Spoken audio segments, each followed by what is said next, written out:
The best piece of advice I've ever received. I'm not going to say it was direct advice, but a woman from years ago that I knew, I heard her speaking, and one of the things she said was that influence versus authority makes a good leader. And that's always stuck with me. I've heard people talk about the power of authority versus the power of influence.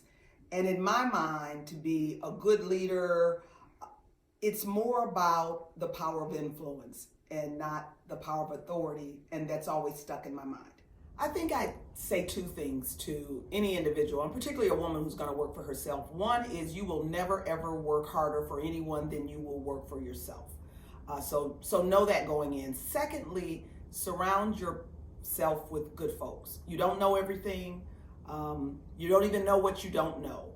So begin to surround yourself with individuals who are more of the subject matter experts in areas that you're weak in. I am a big believer in getting rest. My husband tells me all the time that he has never seen anyone who knows how to rest like I do.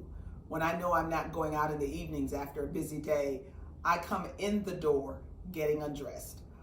And even on the weekends, I'm not one who's out shopping and in the mall a lot. So a good Saturday for me is just relaxing with a magazine in some very comfortable casual clothes, meditating and resting. I discovered a place last summer, the 55th Street Pier, and Cleveland Metro Parks now has taken over, and there is just the greatest little spot to get a light meal. Kind of has a little bit of an outside bar, and you're facing the water. So that has really turned out to be one of my favorite spots. Haven't been this year yet because of the lockdown, but looking forward to it soon.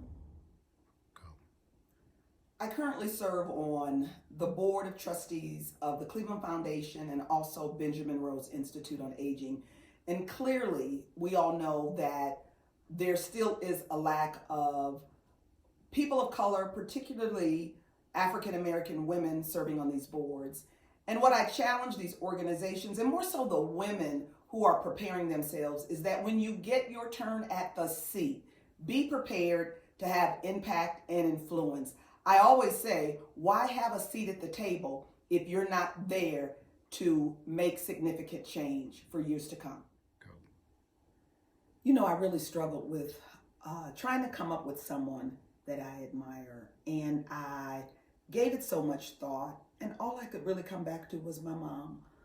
She's not with me anymore. She passed 5 years ago, but here was a woman who, along with my dad, raised 4 kids, stayed home until my brother went to kindergarten, and didn't even get her driver's license until after she was 40 and started working or returned to work. But when I think about women who have just inspired me and loved me in spite of me and encouraged me and pretty much said I could do whatever I wanted to do, it's my mother. And as old as I am, she was always still mommy and will always be mommy.